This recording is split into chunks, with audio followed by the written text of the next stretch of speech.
Hey everyone, Bethany here with the next chapter, and today I will be reviewing The Accidental Suffragist.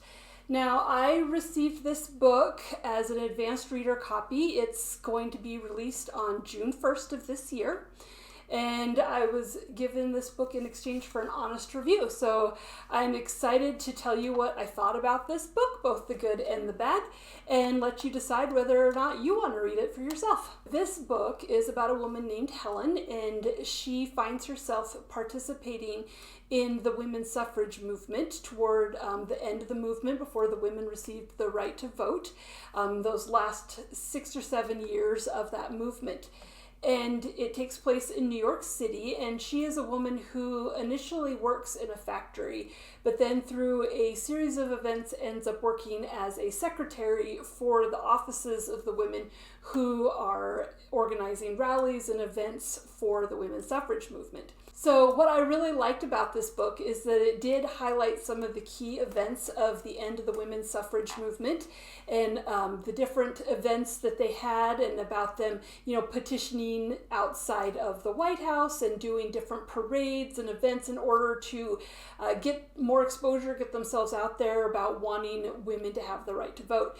And it was interesting to watch Helen as a character move from just being someone who thought that her life was stuck at just working in this factory to being someone who felt like that she could get involved and really change things in her life. So that was really interesting in this book, and I enjoyed that a great deal. Now, I did find the book to be lacking some of the meat I would normally expect in a historical fiction book. I felt more like it was kind of a timelining with the character moving through the timeline, but I didn't really get in depth in any one event or, really connecting these events together. And so I was a little disappointed in that. It did make for a fast read. I did feel like the writing was just a little bit basic. I didn't find that the author was very descriptive, but it wasn't bad either. It was a good light read.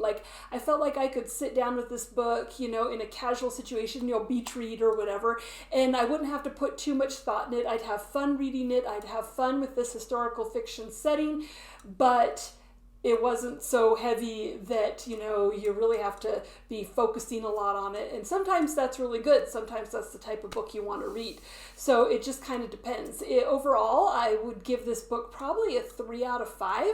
So it wasn't a bad book at all. It wasn't the best thing I've ever read, but it was enjoyable and fun to read. So if you are at all interested in, historical fiction and this time period of women's suffrage, then I think that this was a book that you could potentially enjoy. So go and check it out when it comes out in June and let me know what you think of it. And of course, don't forget to subscribe so that you never miss what's happening in the next chapter. And thanks for watching.